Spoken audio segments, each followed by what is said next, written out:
Well, hi there, Brian. How you doing? Hey Bill, how's it going? Good, good. Well, it's good to catch up with you here a little bit offline here. You're recovering from Badwater. We got to meet each other over the Silver Rush 50 a few weeks ago. You were merely 3 days, I think, post race or something. I think you finished on Wednesday and came out. You were out there on Saturday, so that I thought alone was pretty amazing.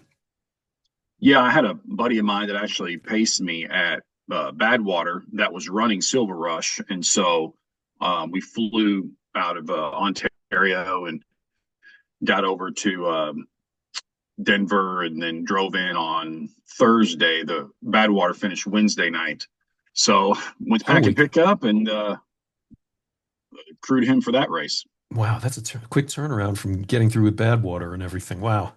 Yeah, no, it was a great time though. It was a great week, all in all. Yeah. No, totally. How did your friend do at Silver Rush? 10 hours and 30 minutes. All right. He made it out to Stumptown in 4:40, and then he hit that big climb on the way back, slowed him down a little bit, but Yeah. went 5:50 on the way back. So I mean, he was pretty happy with it. He's a new runner, but he's a super good athlete. Black belt in jiu-jitsu. He's probably going to run Leadville, if not next year, definitely the following. Yeah. All right. Yeah, and I mean, that's quite respectable, especially for a guy who doesn't have a whole lot of experience out there. And it was a tough day. I mean, I was up there volunteering at the Painter Boy aid station all day until I came down to the bottom there where I saw you. But Yeah. it beat the heck out of people. There were a lot of people who suffered out there for sure. Yeah, it's a tough one. I like that Silver Rush race. It's a super tough race. Yeah, I've done it myself, I think 3 times. And yeah, one year I had something unique happen. Well, not unique, but it's only happened to me in one training run and during that race. I know Courtney Dauwalter's talked about the same thing where there's that long climb out of Painter Boy where it's Hmm. uphill and it's exposed and the whole world turned white on me. I mean, I was wearing Yeah, sunglasses and all I could see was white. And, it's a function of dehydration, I guess, but pretty disconcerting. I mean, at least I was on that road where I knew I couldn't fall off into anything, but yeah, but yeah, it is tough. I've always said, pound for pound, mile for mile, the Leadville Marathon and the Silver Rush 50 are harder than the 100. Now, obviously, 100 miles is a different story, but I think the right. course is definitely more challenging than the 100 is overall. Yeah, per mile for sure. Yeah. So, and you've done Leadville yourself. We were just talking offline that you had a time just a few minutes faster than my last one, which when I was the last ass in 2015, I was 29:58. You were like 29:51 when you ran it. And what year was that? 2022. All right. So not that long ago. But I'm pretty new to ultra running. I didn't complete my first 100 in Western States qualifying time until October of 20. All right. So I'm pretty new to the game. I was I didn't really start running until November of 2018. I was right at 300 pounds, and then it took me a year to drop that weight and be able to cover the marathon distance. Yeah. So 2019 November, it was my first marathon. Hmm. Okay. I was thinking we talk about Badwater, but we could talk about that first. Which way should we go here, you think? No, that's fine. We can do both. We can just do chronologically, Yeah. just to get it out of the way. So I was 300 pounds. I'm in New York City at a friend's birthday, weekend, and they're setting up the bleachers in Central Park. And I'm like, what's going on? There's like a NASCAR event. It's like the size of this thing. And Right. they're like, yeah, we have a race here next weekend. It's the New York City Marathon. I'm like, holy cow. And how many people are going to be here? And they're like, well, there'll be a 250,000 people here and there'll be 50,000 runners. Just like, that's insane. I never even heard of that. I've heard of a Really? marathon before, but I've never heard of 300,000 people. I mean, that's unbelievable. So I told everybody then I was going to come back and run it the following year. I went on my own personal journey. that you do. You lose weight, you get on the treadmill, you start watching what you eat. Eventually, I wasn't able to run it at all at first. I just had to walk on the treadmill. Right. Then I could walk uphill a little bit, and then I couldn't run a mile, but I could do like half a mile. And finally, I got to a mile.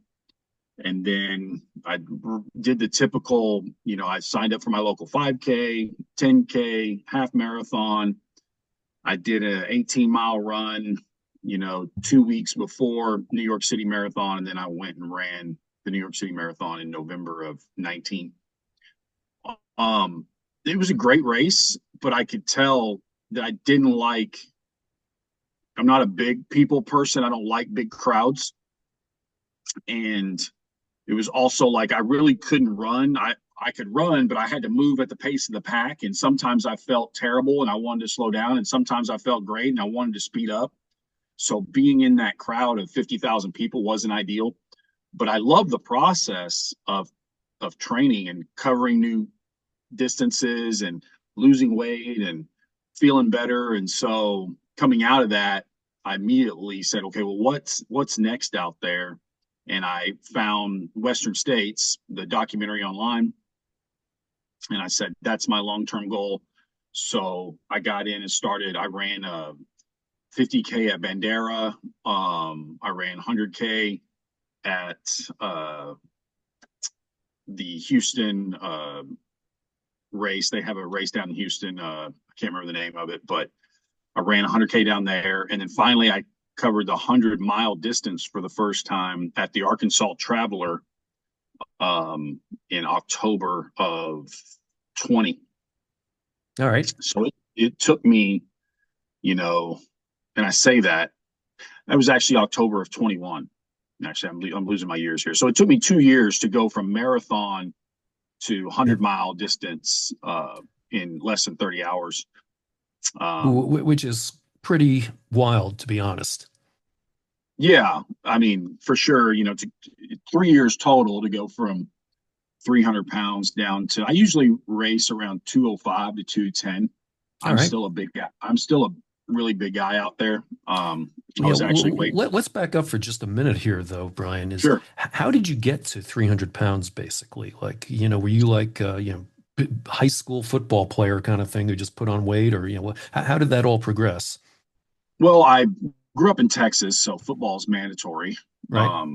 I grew up playing football, but I was only probably 200, 205 when, I'm 19. I meet my wife, get married. And it was just a slow 5 pounds a year, 3 pounds a year, 7 pounds a year. I was working 70 hours a week, building my business, and you just don't care about such things. You just don't track them in your 20s, you're Right. just work, work, work. And so then you have kids and you get caught up in that bubble. It's soccer games and football games and family vacations and work and, just doing the normal things that 20 and 30-year-old men do. Next thing you know, you're 35 and 300 pounds.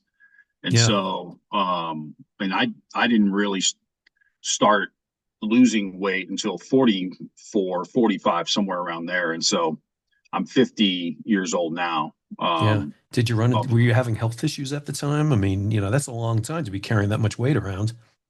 Yeah, and nothing, acute. I was still pretty active even at my size, and I would have pretty big fluctoations. I would go down to 260, back to 290, back to 270, back to 300. But, I snow skied. I didn't water ski, but, I would go out on the kids with the tube and all that kind of thing. And I was fairly active. It wasn't stopping me from doing what I wanted to do, but I also, I still struggle with it now. I was just a grazer. I would just eat because it was there. I would eat because I was bored. I wasn't even hungry, Right. It was that kind of situation. And so, nothing really acute happened. Yeah. I didn't get high cholesterol or a heart attack or a stroke or anything like that. It was just, an awakening of, hey, you need to I was very intentional in the rest of my life, and I was very unintentional in my physical health. And, I had two sons that were becoming teenagers at the time. And so I wanted to make sure that I set a good example for them. And I also, I take care of a lot of people. So, I have to make sure that I'm around for the long haul. So I would like to, my dad died at 67, kind of suddenly with a stroke situation. And so, Ah, I'd like to, I'd like to beat that number and live into my 70s and be active. It's mostly important to me that I don't spend the last 10 years of my life on oxygen, right. sitting on the couch type of thing. Totally. No, I'm with you. Yeah. And I think I recall seeing people like you on the ski slopes here in Colorado. All those Texans who come up who weigh 300 pounds and have the fancy ski suits and they ski with their poles at right angles to their bodies. And it's I was like, probably one of them. yeah, I know. Um, I think I saw you. I was skied way wide of you guys. yeah, for sure. And fortunately, both my sons are in good shape, and I was able to take them skiing, and they snowboard, and it looks like maybe they won't have the same issues that I did, as far as carrying way too much weight in their 20s and 30s. We'll see what happens when they get older, but Right. yeah. So that was basically the journey. So Um, when you announced to everybody you were going to run the New York City Marathon a year after seeing it, first of all, I'm pissed off at you because I ran it in 2017 with David, the guy who started this podcast. But I've tried every year to get into it since then and never get in, which pisses me off because I'm a native New Yorker. So you've tried in your first time, you got in, it sounds like. well, yeah, and to be fair, I bought the charity bib, Oh, okay. so it was guaranteed that I was gonna get in. But Yeah. But no, what was the it's reaction from people there when you made this announcement? I'm sure they're like, "Yeah, sure you are." well, yeah, I think that would be the typical reaction. But I was with very close friends and family. There was about eight of us there celebrating a big 50th birthday, and those people know that if I say I'm going to do something, then I'm going to do it. And Okay. so, I went back and got my undergrad degree while building my business. I went to law school. I got my pilot's license just because I wanted to learn how planes work. And I'm just like that. I've never had an issue with confidence. If I truly put my mind to something, it's going to happen.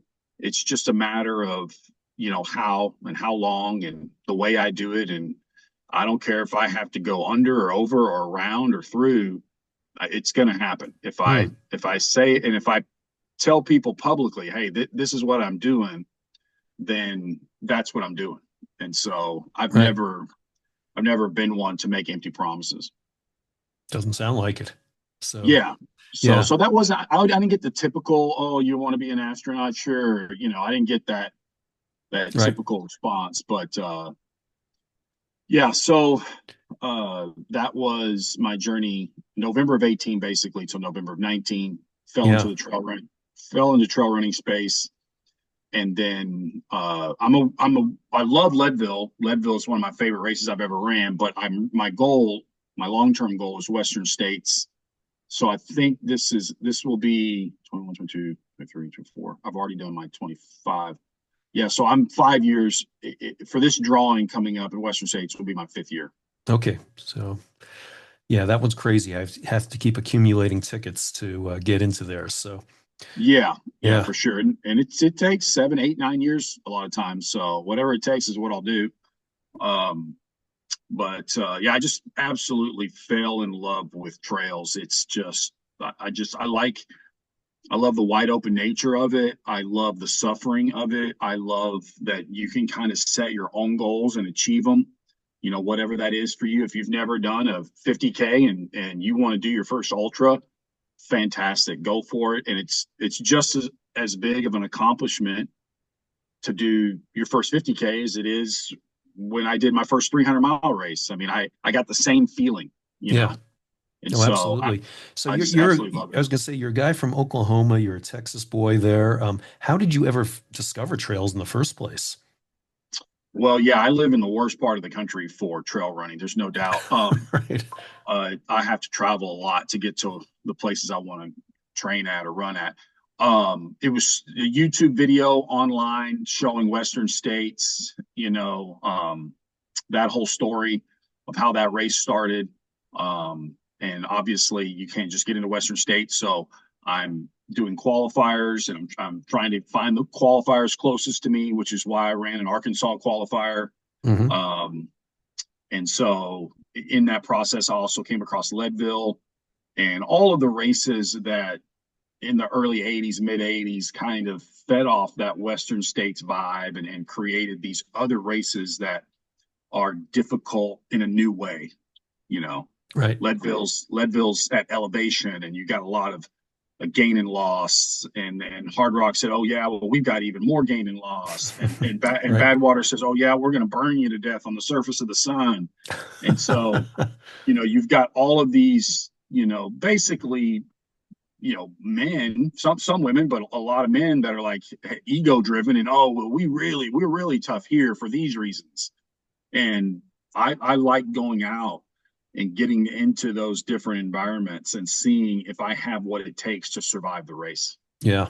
No, it is funny how it's become a pissing match between race directors anymore about who's got the For, toughest races. I mean, I, oh yeah, I, I for ran a sure. 50 miler in Utah that was billed as the third hardest 50 miler in the country. I'm like, well, how the hell are you judging this? I mean, how do you Right. come up with this? But then you see every race, it's got more and more vert, more and more, and Yeah. it's like, I don't know why it has to be a competition. I mean, at one point, I would like to try an easy 100 miler somewhere. Just, go run Prairie Spirit or Tunnel Hill, one of these races. I just want to go to one that says we're the easiest 100 miler around. But actually, that may be the one I host, the American Heroes Run.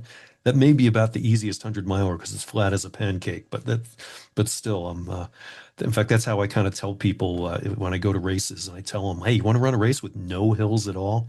And some people are Yeah. into that. But I actually have found really good mountain type trail running in Oklahoma. Yeah. The, So the on the the the south, Wichita Mountains. Yeah. yeah, yeah. On as we get closer to Arkansas, which I'm about 45 minutes from Arkansas here. There is some stuff around here. If you get into southeast Oklahoma, it's a lot better. Um, and about around the Broken Bow area. Um, but it's just if you're in Oklahoma City or Dallas or that connection there, there's just not a lot. No, but Um, so I have a young man who I took in a few years ago who's in the Army, and he had his basic training down at Fort. Oh, what the heck was the Sill, name? No, it is it wasn't Fort Forest? Sill. It was down in southwest Oklahoma, out there with near on reservation land. I should know this, but I Well, went probably, out. What's that?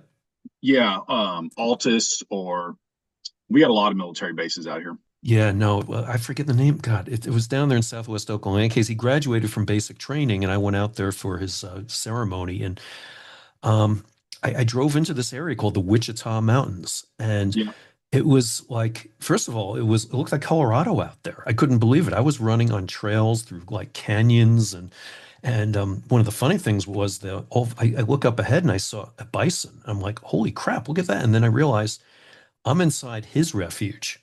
And yeah, then there's a whole herd of them. And I'm like, there's no fence between me and the bison there. I'm like, oh, yeah, okay.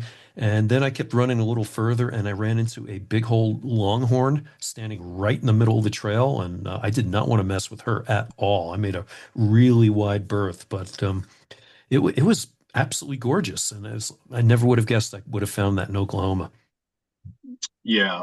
There's some stuff on the Indian reservations, and there are things around, but probably it's a 2.5 hour drive from where I live to get to any of these places. So you're not going to do it. You're probably not even going to do it for a Saturday long run. It's just far enough to where, there's some rails to trails that I'll go run. But yeah, not a ton. It's not like we live in Boulder. No, no. And man, I'm trying to look this up here. This is driving me crazy. The name of the fort there. It wasn't Fort Sill. What is that?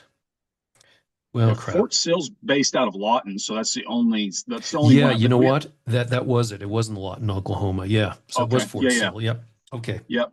And that's a big military base town there, and they have some Indian refuges not too far from there.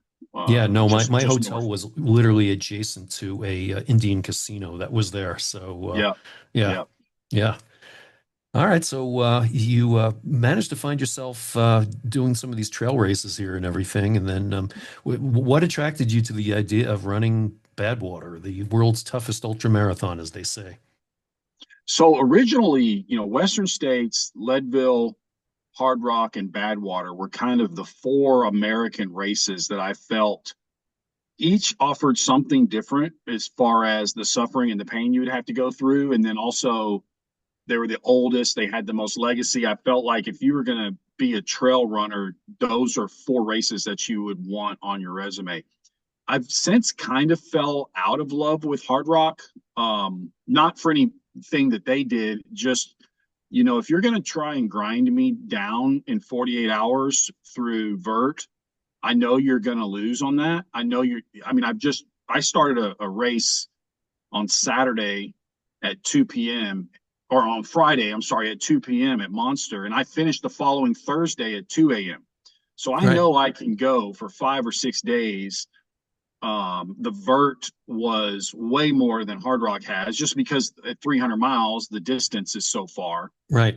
and the qualification to get into Hard Rock is pretty much parallel to Western States as far as qualifying enough years in a row to get into it. And Yeah, and so, they limit the field so severely there. Yeah, correct. And so, it's not as appealing to me that as it once was. I would run it if I ever got selected, but I'm not going to go on a 7 or 8 year journey to get into Hard Rock because there's so many other races that I want to do. A lot of right. them are not.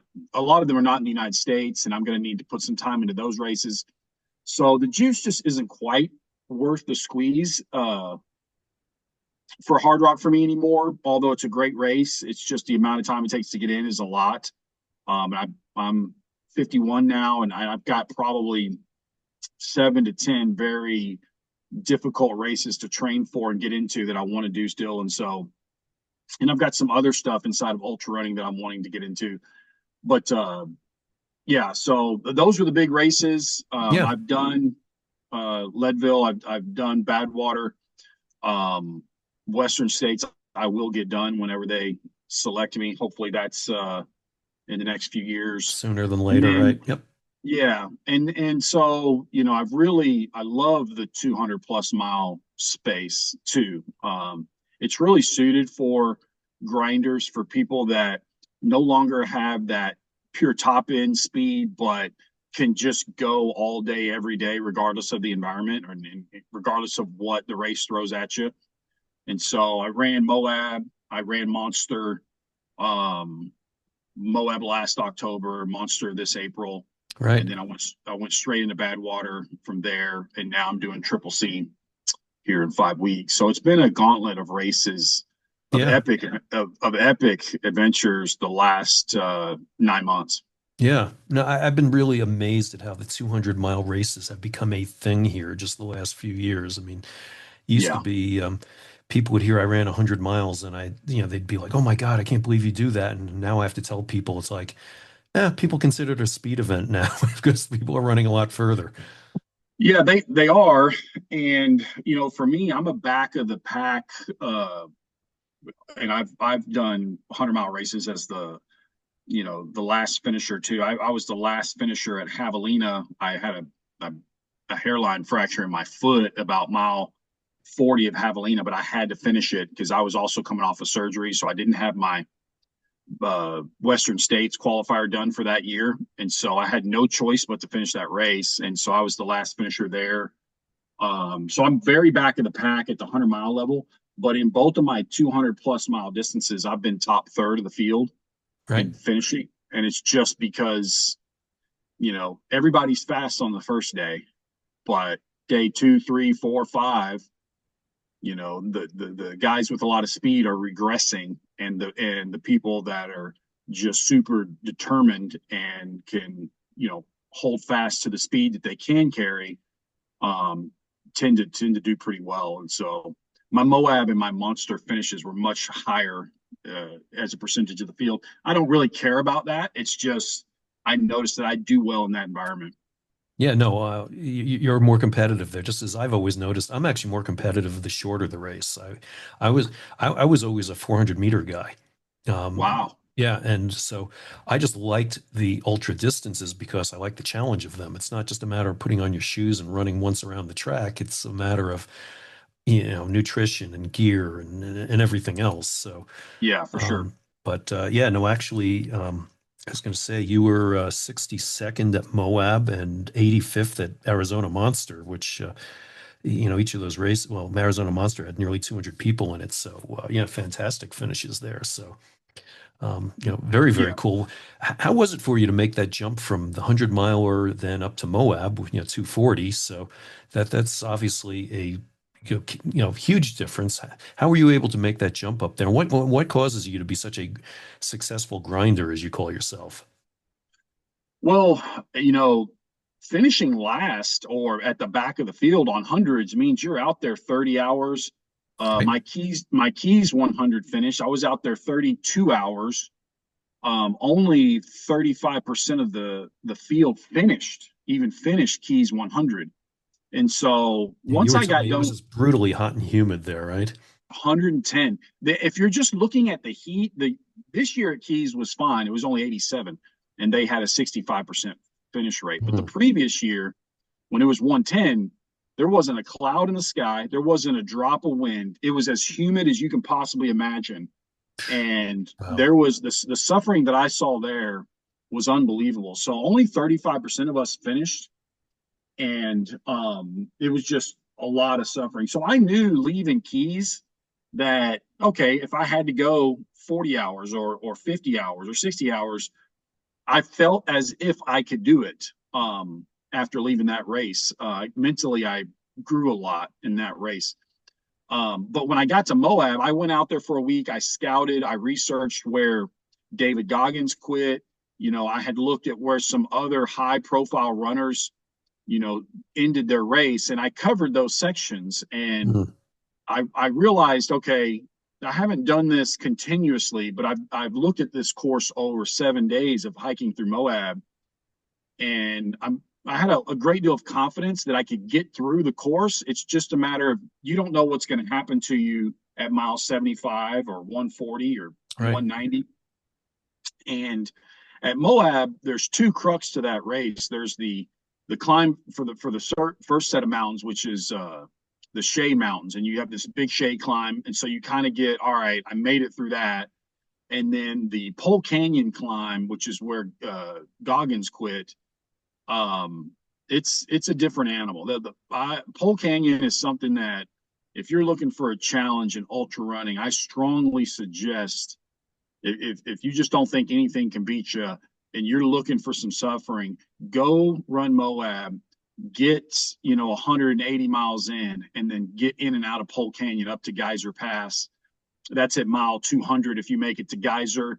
And from there, that's the crux of the race. You still have 40 miles left. Don't get me wrong. There's still 40 miles, but it's all downhill from there, all into town. It's heads up running, not a lot of technicality to it. Mhm. And so I knew that if I could get through Pole Canyon, that I was going to be able to finish that race. And so, I kind of shortened it up in my mind to a 200-mile race with the 40-mile cool down. Right. No, 40-mile cool down. I love it. Yeah. And so, yeah, that was a tough environment. I was 100 and I think 103, 104 hours somewhere around there. And you know, I ran with a lot of great runners. I was there when Andrew Glaze DNF'd. Mm. He's just a fantastic runner. And anything can happen. I mean, to anybody. I'm not immune to something taking me out of a race, but I come in ultra prepared, both mentally, physically, and then a lot of, I would say 95% of the, we'll call them DNFs or quitting that I see out there is emotional. Yeah. It's an emotional decision, and you got to learn to control that in ultra running and in life. So, yeah, no, I absolutely love the longer formats. I'm going to, for that reason, once I get back from Europe, from Triple C, I'm going to transition into some backyards next year. I'm gonna make some some deep commitments to some backyard ultras, get my weight down a little bit more, and really see what I can do in these longer formats. Ah, interesting. So when you're in Moab, though, again, you talk about, well, you can run certain sections of it, but certain things can come up out there. You just Oh never yeah, know. and they do. I They say that will. about Hope Pass. Everybody always told me how much they love Hope Pass, and I said I hate that mother. And it wasn't until I actually just went up it, just as the first thing, just one day, just went and hiked up Hope Pass. It's like, oh yeah, it is beautiful up here. This is really nice. But up until then, I'd never been up it unless I'd run 40 miles first. So I always Yeah. associated it with pain. Oh, Um, it's gorgeous up there. I hike it every year when I go. I hike Hope Pass. I love it. yeah, no, it is. You had that preparation going into Moab and everything. What did you learn about yourself that has carried you forward there through, Monster and Badwater, et cetera? I mean, obviously that was a big jump. You had to have learned an awful lot, both about yourself and about just how to run these races. And you talked about the preparation, how it helped you too. Yeah, I would say, and everybody has their own version of this. Courtney DeWalter talks about the pain cave and how to manage the pain cave and get through it. Right.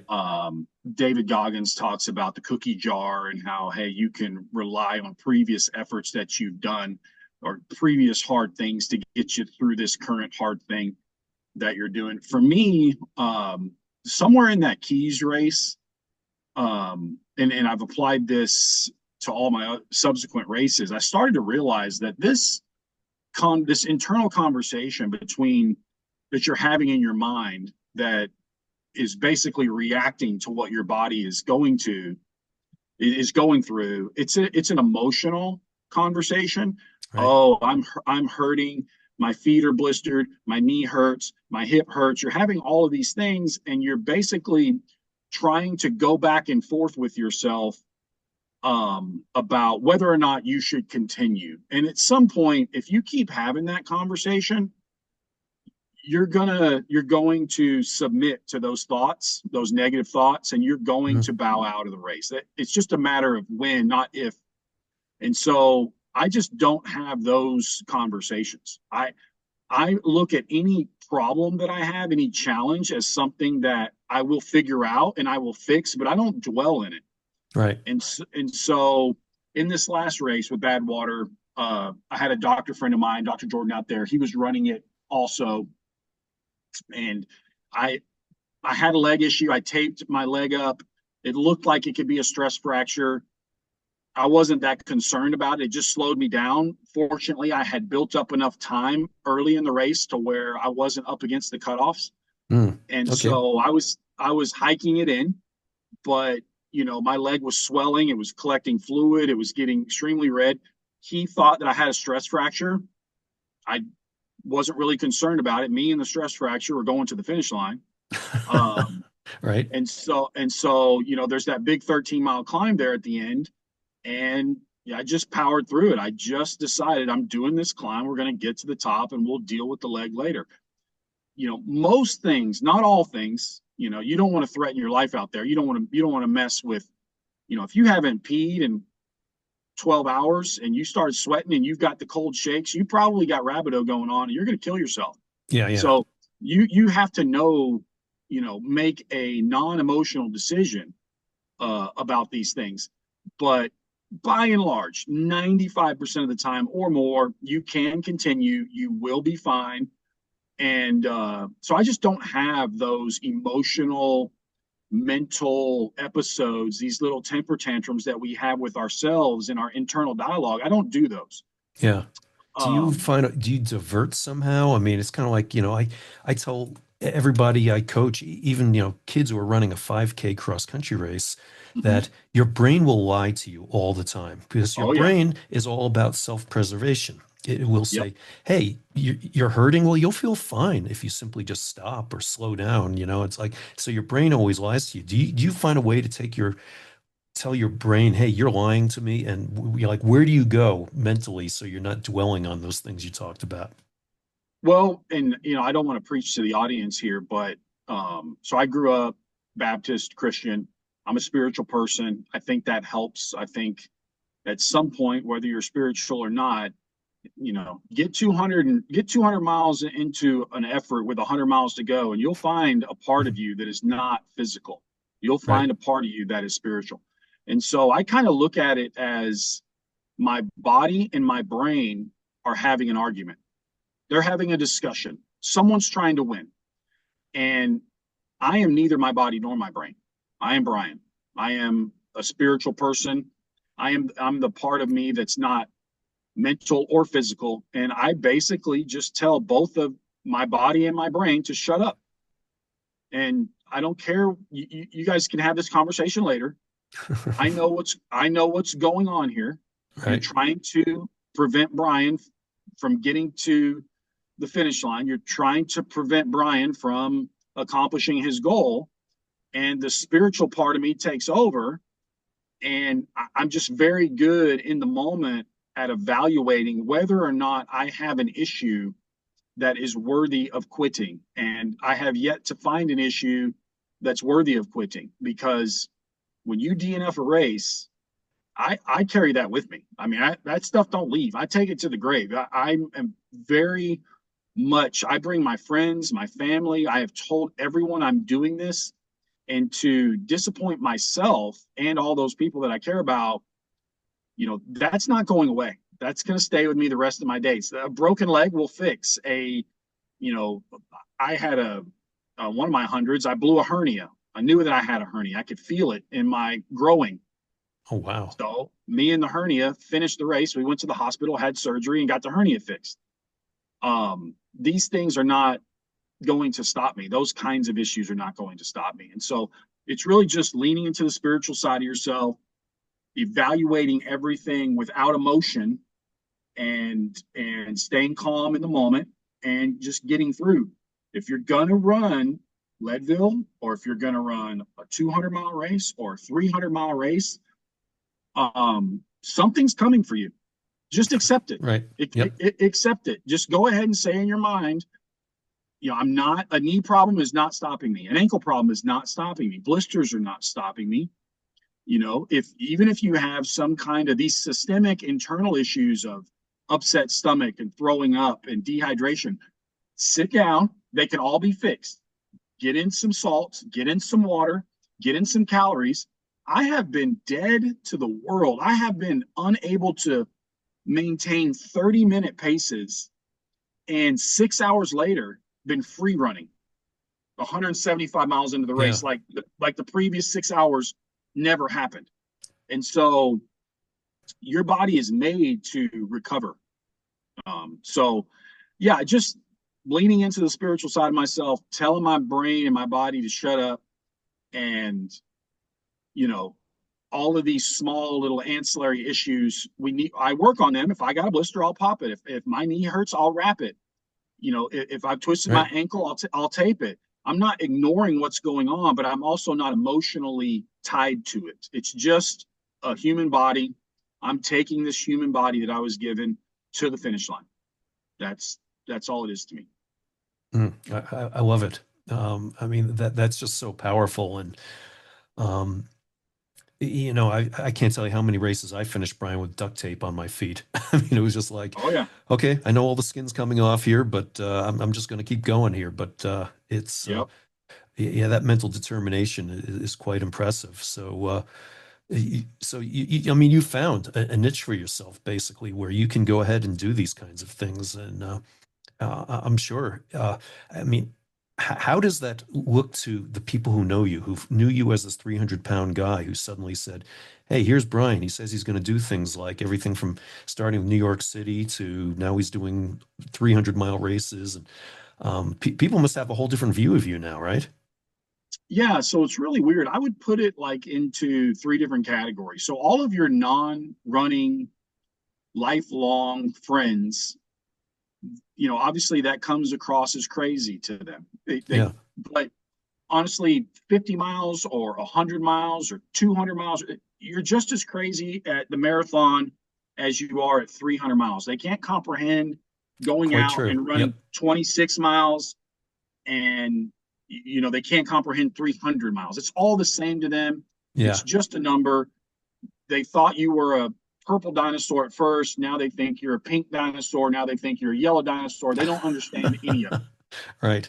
And so there's that group of lifelong friends. Then I would say there's my newfound running friends. You know, I've made a lot of close personal relationships in the last 5 years on this journey, and they get it. We don't have to talk about it. They understand it. They don't think that Right. I'm crazy. They've done a lot of these things themselves, or they want to.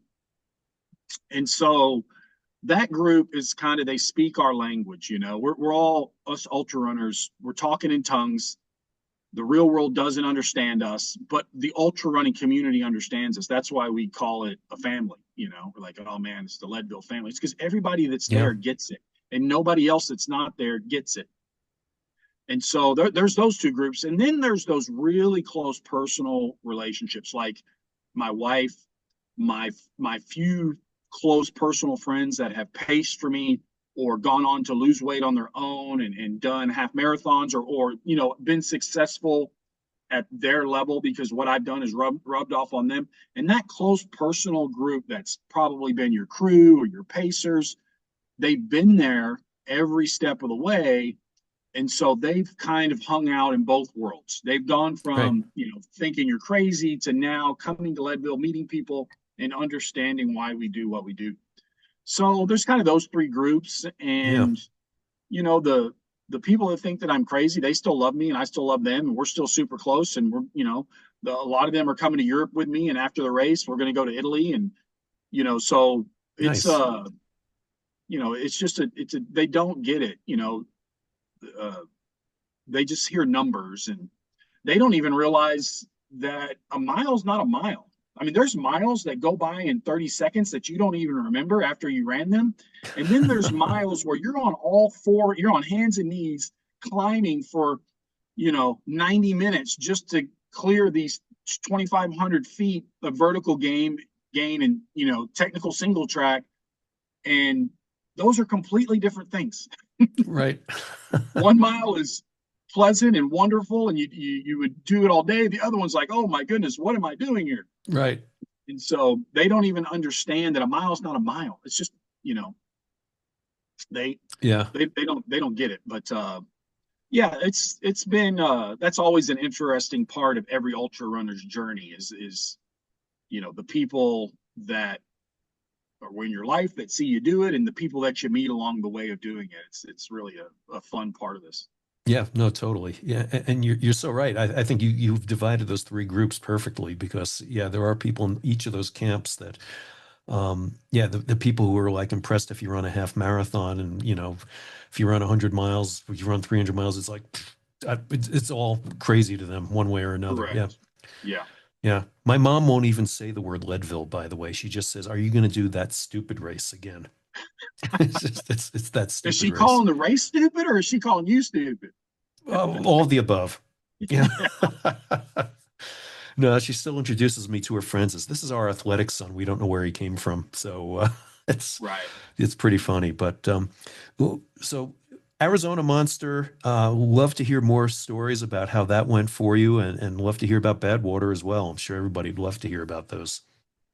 Well, so assuming that most of our audience is in the ultra running space, I'll just kind of keep it to that. But essentially, if you've never gone much past the 30-hour mark of continuous movement with severe sleep deprivation, and you haven't been to that 35, 40, 45-hour mark, you know, you're really in for a few treats.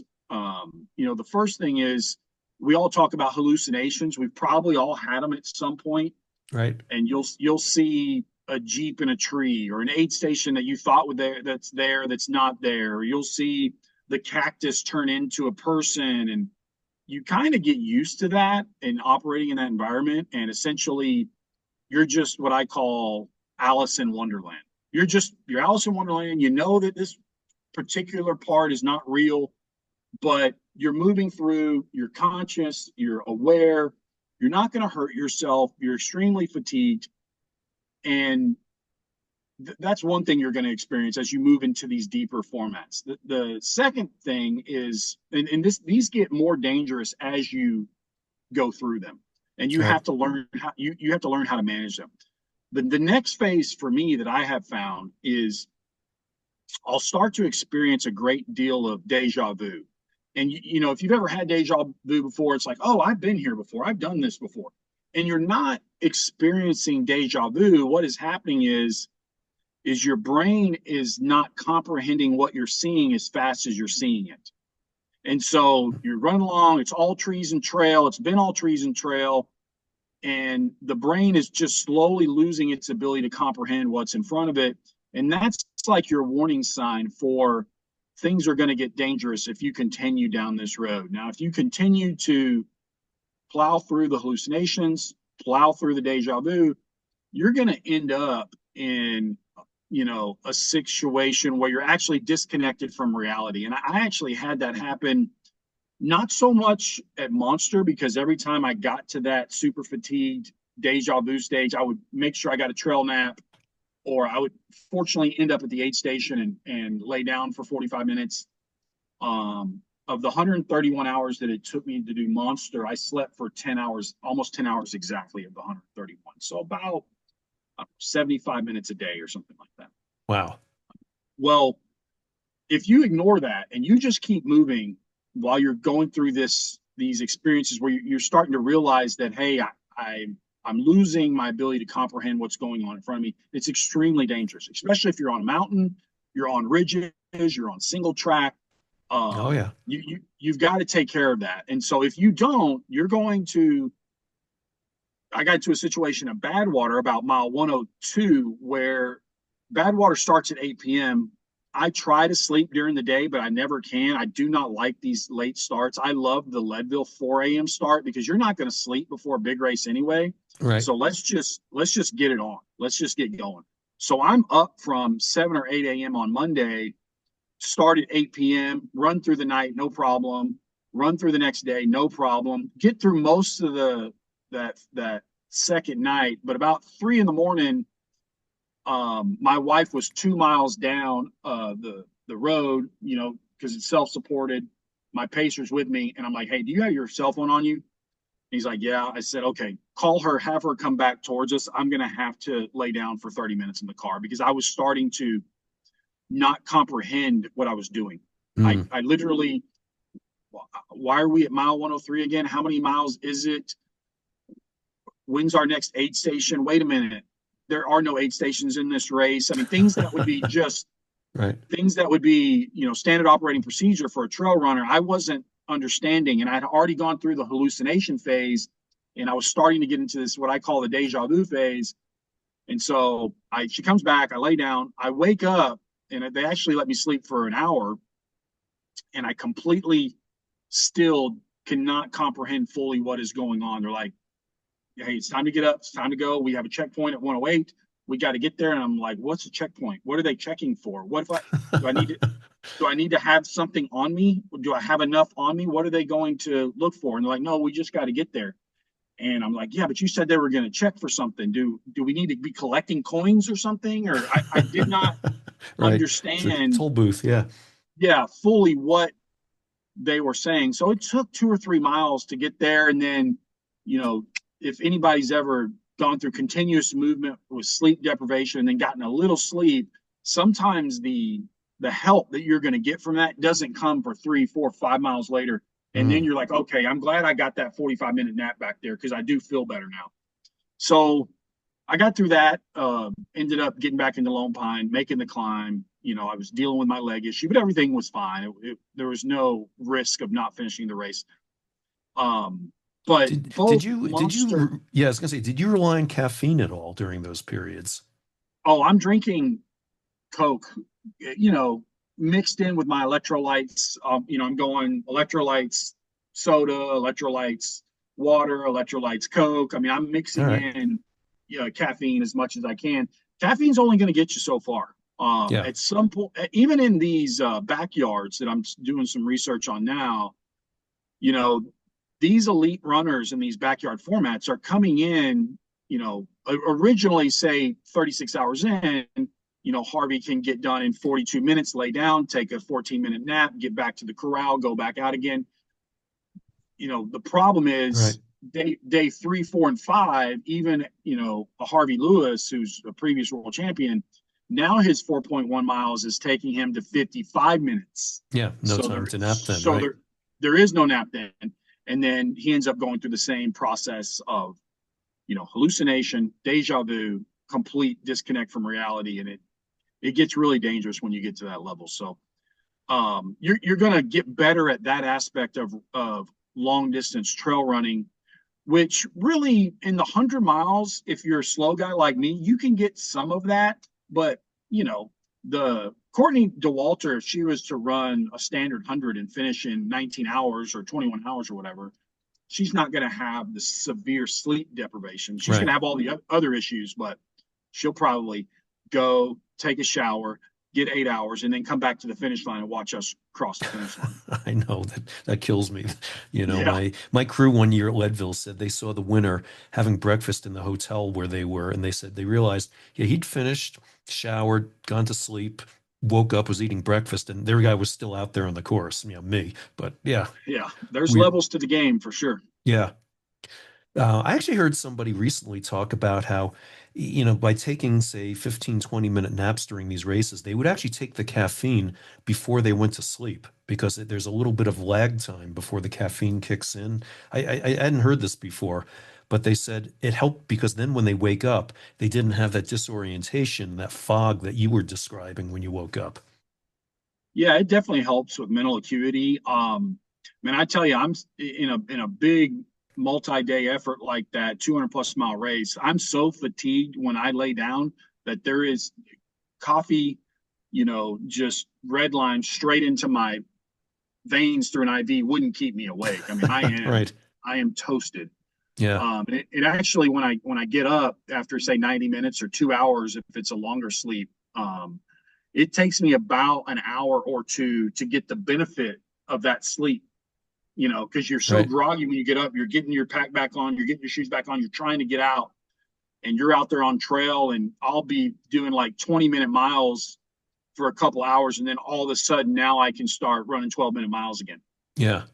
It's just really the sleep is restorative and it's repairing, but it takes just a little bit of time for you to get the benefit of it. But Interesting. Yeah, I've heard a lot of stories of people saying, yeah, you get like a 5-minute nap and it feels like you slept for 2 hours or something. I always have not experienced that, but that just always amazes me. But I've never heard them describe it kind of the way you just did. And I would yeah, imagine though, like when you woke up at that Arizona monster and all of a sudden your senses do come to you, well, you're at say mile 108 or whatever it was. And I mean, at some point, wouldn't the realization kick in like, wow, I am like hallucinating and feeling this foggy now, and I've got nearly 200 miles to go. I mean, that could, throw some cold water on your brain there, just like, whoa, what am I doing here? yeah. So in Arizona, it's a really unique race too. I mean, it was the inaugural event. There's a Right. lot of people complaining about aid stations and stuff. I was there because I was in the last corral to go out. I was there. Um, and it wasn't as bad as people said. I mean, yeah, they didn't have everything for the last runners to come through early on, but the aid stations were comparable to other destination trail aid stations that I've had. And I think she did a great job for the first time of doing this. I mean, Yeah. it was 306 miles one way. Yeah. Point to point. That is Right. tough. That is Yeah. really tough. So um, what you have to do is number one, you got to break it up. I'm not running a 306-mile race when I'm out there. I'm getting No. to the next aid station, and I've got enough of the aid stations marked out in my mind about, oh, if I needed to, there's a sleep station at this aid station if I need it. Right. That race, you've got to run the first 75 miles with no crew. Then you get crew at 105, 30 miles later, and then you get crew about every 40 miles, roughly after that. Yeah. Um, so, I've gone for 30 hours, 36 hours, and gone down for a nap for 90 minutes and gotten back up and done it again so many different times that the fear of what might happen at mile 250 doesn't really affect me. My mind doesn't think that way. I mean, Right. just I know that I'm going to have issues. I'm going to get blisters, knees, you know, in that kind of effort. patellas are going to start aching, and I'm going to have to start pulling. The downhills are going to be real painful. I know all that stuff's coming, but I don't really dwell on it in the moment. But Yeah. yeah, that's the key is you got to compartmentalize everything, and then you will slowly get enough experience to where that stuff doesn't bother you anyway. Yeah. And honestly, that's why I want to transition to backyards, because I'm constantly looking for that moment at which failure is possible. And if you did a Colorado 900 or whatever, I think the Colorado Trail is 500. Let's say you did a Colorado 500 race. I'm very confident that I could run that race because I've done these distances now and I know how to break them up in my brain. But if Right. you make me run where the end is unknown, where there is no ending, Right. what is That's the a brain different going to challenge. do? Yeah. Yeah, that's a challenge for me. And so I'm super looking forward to Triple C. It's probably the most difficult 100K out there, 21,000 feet of gain in 62 miles. That's more than Leadville gain in 100K. Yeah. And so I'm really looking forward to that challenge. I'll be in Europe for 3 weeks after that. And then I'm going to come home and start training a little bit differently for backyards next year. My goal is to really get some good backyard efforts. Yeah. No, it's uh you know what you're saying. I think it's true of any distance though. Even I'm coaching, young kids, but I think if you're running a 10K race, you have to break it up. I don't think you can ever just look at anything as just one long distance. I mean, I think For you're gonna sure. have different Yeah. strategies throughout the race, and maybe it is sometimes just let's get to this next landmark. Maybe it's not an aid station, but whatever it is. But I think, yeah, you've got to break it up totally out there. And Yeah, for yeah, sure. yeah, it works obviously very naturally in a longer race, but I don't care what the race is. I think it helps to break it up. I mean, even if I have a kid running 800 meters on the track, I mean, we've got a different strategy for every quarter of that race, every Yep. 200 meters. So yeah, Yeah, for sure. yeah, Um, you, you have to. There's really just no other way to coach it. There's no other way to run it. I mean, right, if you have a kid in 800 meters that gets off to a bad start, you don't want him to just quit and say, "Oh, my start sucked." No, he might beat him on the stretch. He might beat him on the finish. right, So, yeah. um, for Now, most of sure. the times they went out too fast, and then I tell them, well, that's it. You committed to that pace, so you got to go with it. Right. Yeah, Yeah. yeah. So, Badwater, then, tell us a little bit more about that because, Badwater, of course, is, can present all sorts of kind of issues out there. I mean, David, when he ran it the second time, I believe, by 10 miles in, he was already in distress. He laid down on the pavement 10 miles into the race, and the race director had to come up to him and say, dude, man, you're not even going to make it to the first cutoff here, man. So, you got to get going here. So, Yeah. what kind of fun things did you have going on out there? Yeah. No, Badwater, it's, just like Leadville's kind of unique in its way. Badwater's definitely unique. You know, it's the hottest race you're going to run by far. Fortunately, I had some good heat exposure living in North Texas and running Keys the previous year, which was a super hot race. We were 120 at the start. You've got to flat out run the first 50 miles and get to the 2,000. You're below sea level. You got to get to 2,000 feet of elevation in 50 miles, and it's pretty tight. It was my first year, so as a rookie, they put me in the first corral. And if I would have been in the third corral, which starts 2 hours later, I would have only cleared cutoff by 12 minutes. Now, because I'm a rookie and they give me the 2 hour head start, I had 2 hours and 12 minutes. But you've got to be quick in that first 50 miles, and you've got to be quick at 120 degrees.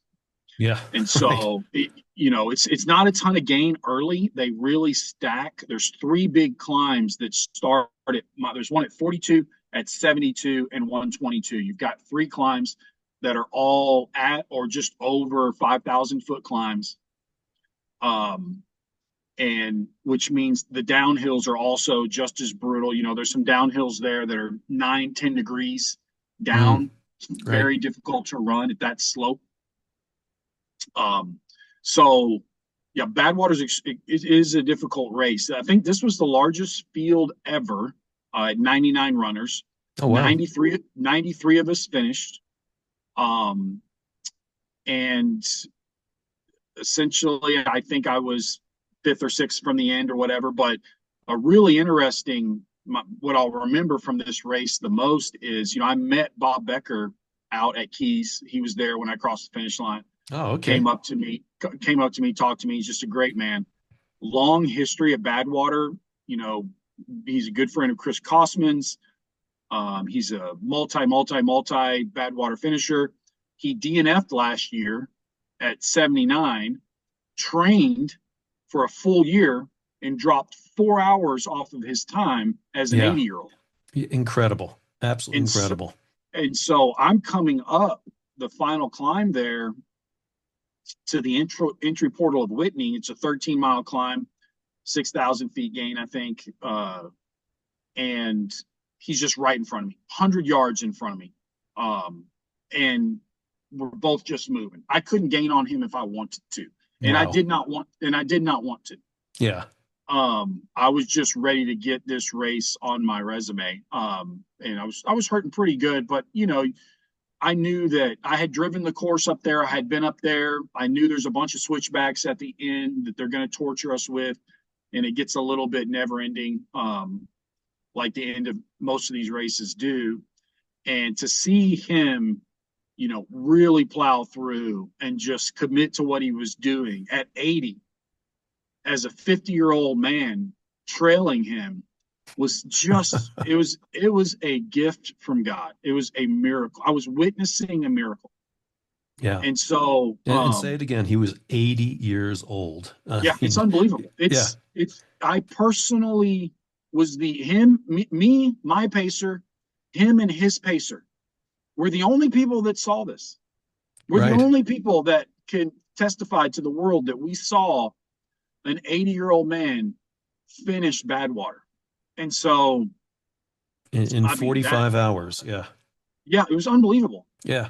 He shaved 4 hours off of his time from the previous year. And so, no, that was by far and away the highlight of the race for me. Of course, you have all of your little intimate moments with your team that you always have. The team just Right. bailed me out, and I'm super grateful for all of those. But that Bob Becker moment will stick with me. I have seen the human will on display at a level that no one's ever seen it before. Yeah. And so, and at the awards ceremony, we all get up and Chris recognizes everyone. Even if you DNF, Chris recognizes you just for qualifying to get into Badwater because it's so difficult to get into. And he saved Bob Becker for the last. And we have world champions. I mean, runners in this room. This room, the quality, the resumes of the runners in this room are unbelievable. And there was when he announced Bob Becker finished at the end, the very last person that he announced to finish, the whole room gave like a 15-minute standing ovation. Mm. 500 people, 100 runners plus their 4 crew and pacers and the staff and everything. It brought tears to my eyes. It was unbelievable to be there. So I felt super blessed to be involved in Badwater, but particularly in that year of Badwater. Yeah. It was a great epic year. Great race. If you've got dreams of doing that race, I highly recommend it. It's one of the highlights. Yeah, for sure. Why is that so meaningful to you? Well, I mean, I'm out there. I'm not an athlete. I've never really been a great athlete. I'm out here to test my mind to see if I can do these tasks that are incomprehensible to most people. Yeah. And so it's all about will for me. It's Right. not about, I'm not impressed if you ran Leadville in 17 hours. I'm impressed that you ran Leadville. You finished Leadville. If Right. you finish Leadville, you're a whole different caliber of person to me. I mean, there's the Leadville finishers, and then there's everybody else. Right. That's just the way I look at it. And so, same thing with all of these other races. I mean, it's a test of human will, and that mountain doesn't care how fast you are. It doesn't care how fast you put your feet together, how good your turnover is, or what your VO2 max is. The mountain don't care. It's going to take it from you. You know, they say that fighting is the chamber of truth, but you know, Mike Tyson intimidated half of his opponents. Half of his opponents quit before they even started. That Yeah. mountain does not care. It's coming for you. That 100 miles is coming for you. You're going to have to take your success out of that situation. You're going to have to earn it. It's not going to be given it to you. It's going to be extremely difficult. You're going to have to do very difficult things in a very difficult environment, and you're not going to intimidate it. It's not going to be an easy day for you. There are no easy days. It's coming. And the fact that you can overcome all those obstacles and achieve your goal of finishing this race when 99.999% of people won't even step into the corral. They won't Yeah. even get into the box. But so, you know, I just have a lot of respect for the entire community. Anyone that's ever covered a distance that they've never covered before, and they didn't know if they could do it or not, but they tried anyway and completed their goal, I have a tremendous amount of respect for. If I was to evaluate people for hiring in one of my businesses and they had that on their resume, I would rather see that than a Harvard diploma or an MBA from Wharton, or I would rather see that. The other stuff doesn't mean nothing to me. But someone that can set these kind of goals and push themselves mentally and physically and grow in that process and deal with the failure and the pain and the struggle and the disappointment, but ultimately overcome it and win. Right. I love it. I could do it all day, every day. I absolutely love it. Yeah. No, I'm totally with you. When you see somebody who's accomplished that, you know that those people are not going to let a lot of barriers get in the way there. But you know, in your case, I mean, you own a chain of pizza restaurants there. That I mean, how has it improved your ability to be an owner manager of you know hundreds of employees and you know dozens of locations? Yeah, so you know, I started in the pizza business when I was 16 and just basically stayed in.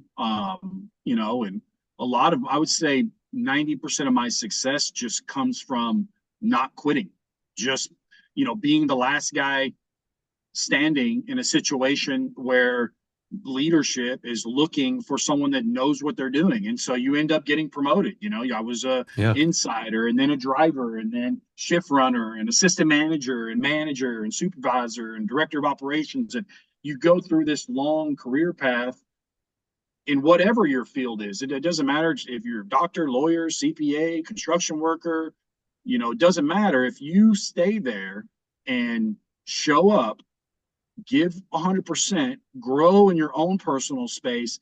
People are going to see that, and just by default, because so many people quit, that you're going to be successful. And so I was fortunate enough to, you know, have that determination before coming into ultra running, and they really translate. That's why I said I would be looking for something like that, Right. because it correlates, it translates to everything you try to do, that determination. And so just by default, you know, I got promoted. I saved some money. I bought a restaurant, grew it up, bought three more, grew it up, bought a bunch more, grew it up, um, built that business. And so, you know, now I've got just over 400 employees. I have a partner that's a lifelong partner. He was my manager when I was an assistant manager 25 years ago. Uh, Nice. he was best man at my wedding. Um, you know, so we've been together a long time. That Right. definitely helps to have people like that in your corner that you can rely on. Totally. And then we started a real estate company that was correlated to our business, and we basically would buy land, build a property, put our business in the property. In most cases, we just would do a freestanding building, but in some situations, we had to. The land was such that we had to build a strip center, and so we have tenants. Right. But you know, I've grown right at probably a $50 million property business on top of that, and then you know, just to show the audience what happens if you don't quit in life, opportunities, they will come. Opportunities will come. Right. So the lender, the president of the bank that was lending money to us, very slowly over decades, eventually went out on his own and started his own bank. And the first thing he did was come to friends of his that had resources and say, hey, do you want to partner up? Well, I had seen this guy perform for 2 decades. He had seen me perform for 2 decades. So it was a no brainer. So now we own, a minority interest in a regional bank. And there's just other businesses. I have a few other smaller businesses that, as a function of these traits that you can get and learn and build through ultra running, if not before, but you will definitely build them, the patience and the discipline and the integrity and the stick-to-itiveness and the figuring things out when it looks impossible to figure out. Those traits have gotten me to where I am in my business life. And so, yeah, I really feel blessed to have stumbled across ultra running and, found the ability outside of my work life to scratch that itch, you Right. know? So yeah, no, it's, I'm truly blessed in every aspect, business, personal life, family's healthy. So, knock on Yeah. wood, I kind of feel very fortunate. Yeah, no, you absolutely should, and it's great. And I think the great thing too is that you've gotten yourself in a much healthier place physically than you were, Yeah. less than 10 years ago, and then you'll be around a lot longer then to be able to continue to grow that business, keep your family having a great leader like you, and leading them, and just so on and so on. So obviously all those things go in lockstep, which is great. Yeah, and the journey's never over too. That's another thing Never. that uh I still struggle with a lot of stuff, both in business, ultra running, my own, personal demons. Being a big guy for all that time, I still struggle with with my weight. And coming out of a race like Monster, getting ready for a race like Badwater, you're 6, 8 weeks and you really can't run. All you can really do is walk, after running 300 plus Yeah, miles. yeah. And so you're walking, you're also, I was probably 8 to 10,000 calories deficit for 6 days in a row. And so you're coming out, and as you're recovering, you're just absolutely ravaged and you just want to eat everything in sight. Well, you really can't do that, Right. or you shouldn't do that, although I probably did too much. And so I usually run, and the last thing I'll say about Badwater is I usually run at about 205. I have started some ultras as high as 210, which is heavy, really heavy. But Oh yeah.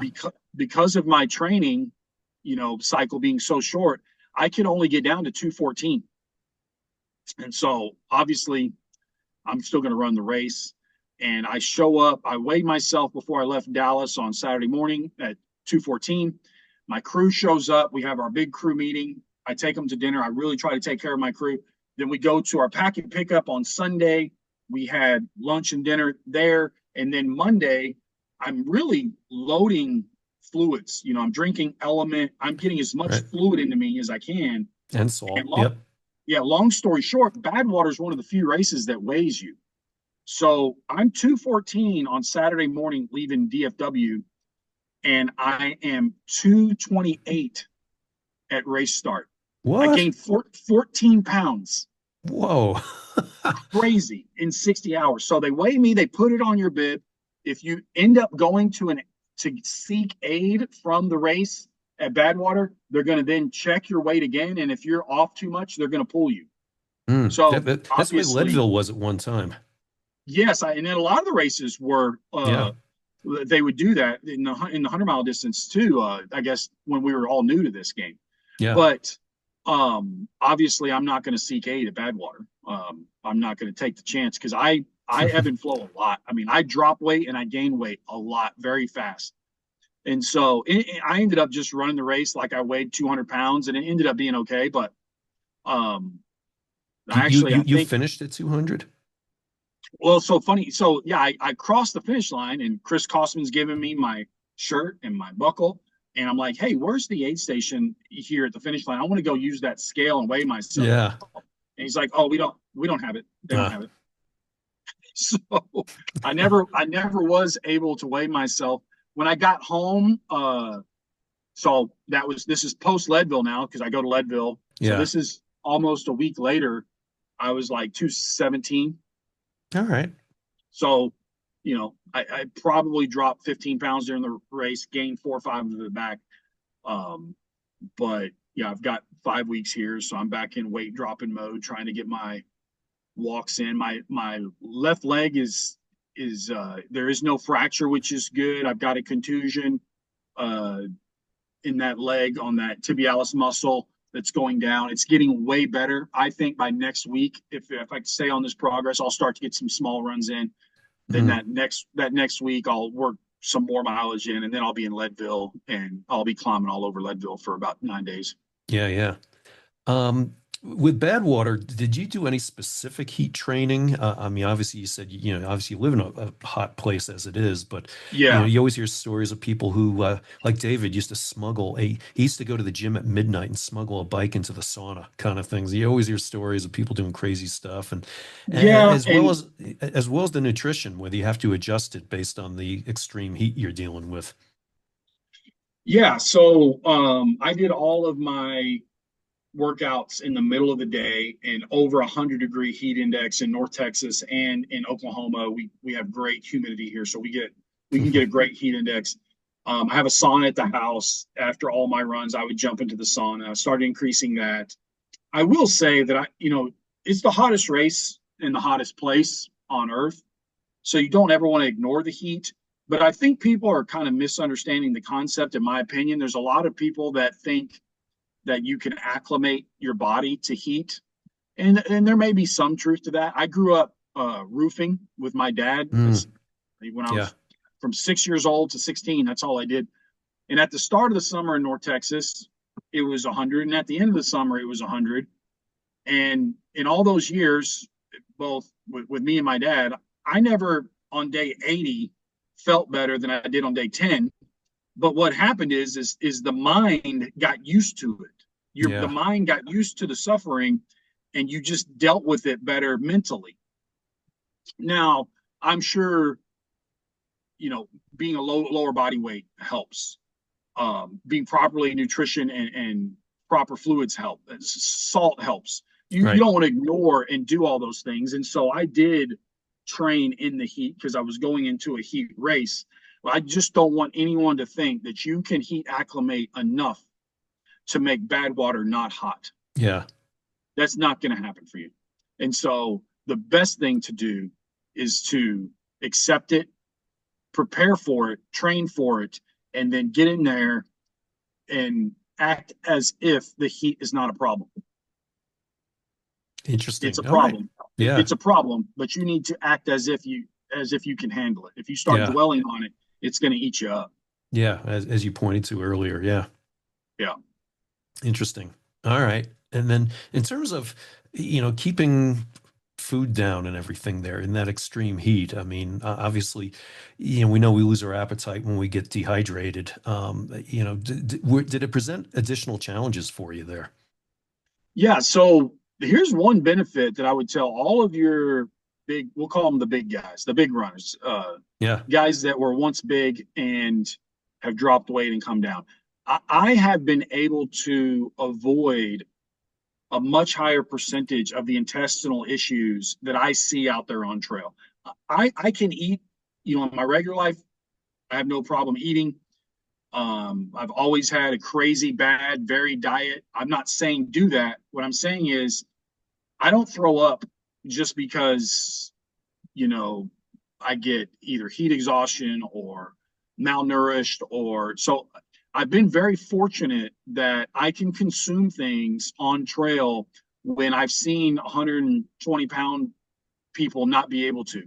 Yeah. And so, use what you have to your advantage. I'm more like a diesel. They're Ferraris. I can consume food in motion. I will have the same kind of effects. If I get a super high heart rate, obviously you're not wanting to eat a bunch of food in that moment. Yeah. But you can lower your heart rate a little bit, eat in motion. I eat the typical foods that everyone eats. You want things that when they hit the stomach go straight to the bloodstream, things that go straight out of the stomach. You don't want a bunch of sloshing in your stomach No. when you're out there running around any race. It's definitely not a hot race.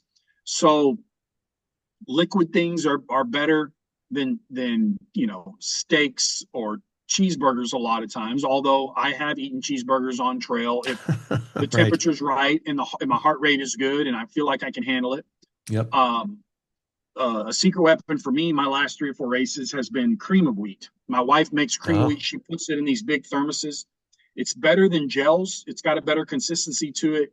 If you really want to go heavy mhm. calorie, you can load butter, cream, sugar into that, and you can get it really dense, heavy calorie, and you can drink it. And so I've been doing a lot of that lately.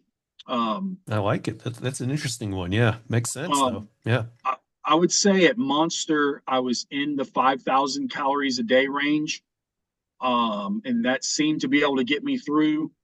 Um, at, for Badwater, I ate a bunch going into the night at 8 p.m.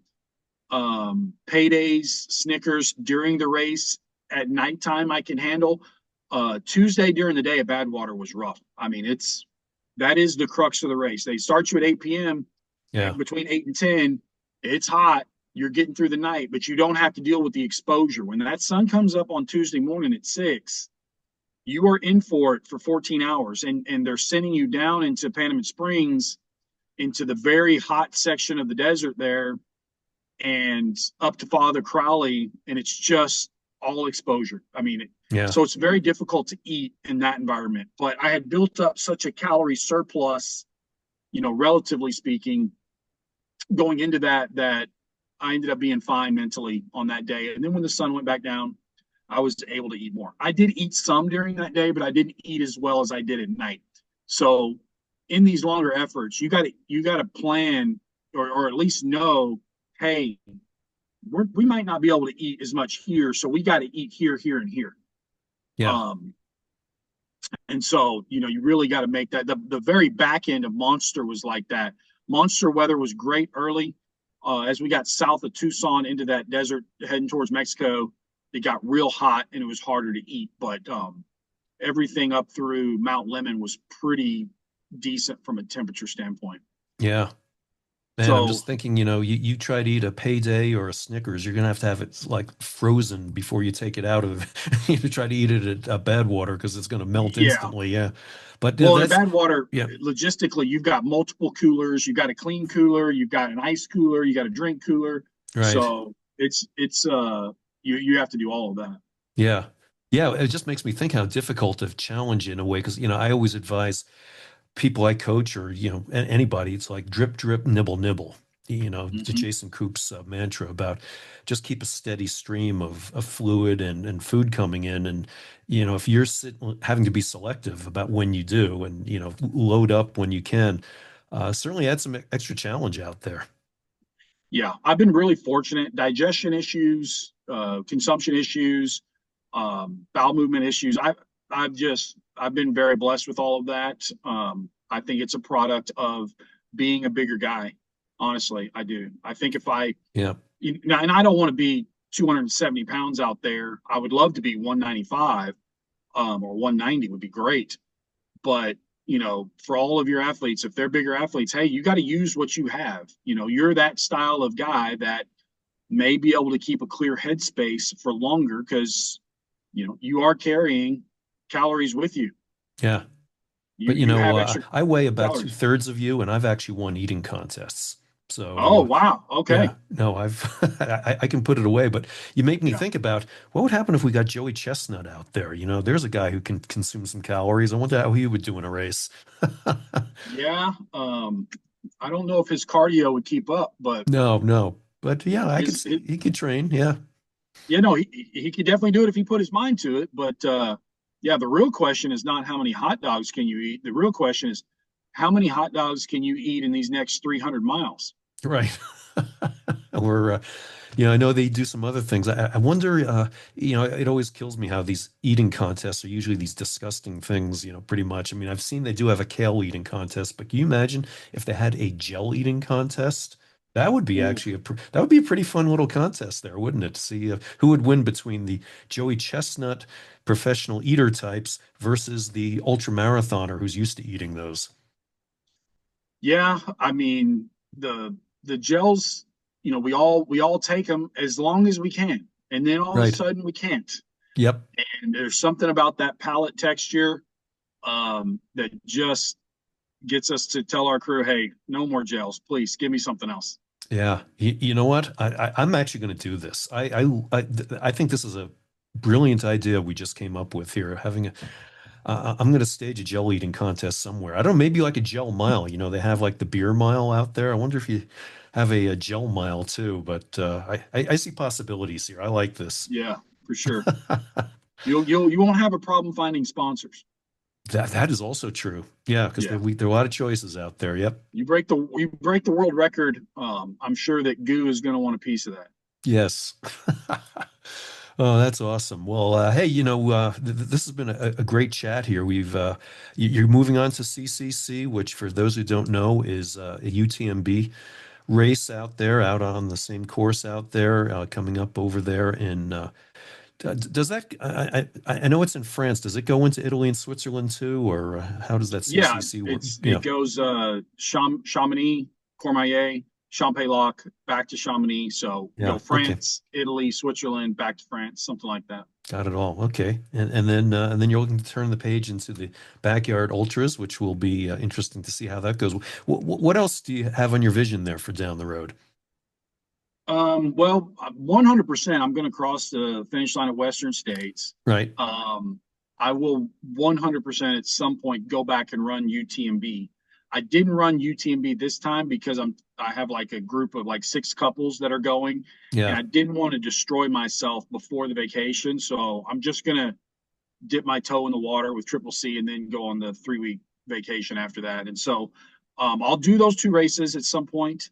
Um, I'm going to go into backyards, and I've been looking at some of the FKT stuff too. I mean, Mm, there's some FKTs that if I got into my top conditioning, that I might be able to threaten some of those longer FKTs. I have not committed to anything on that. I'm just doing my preliminary research.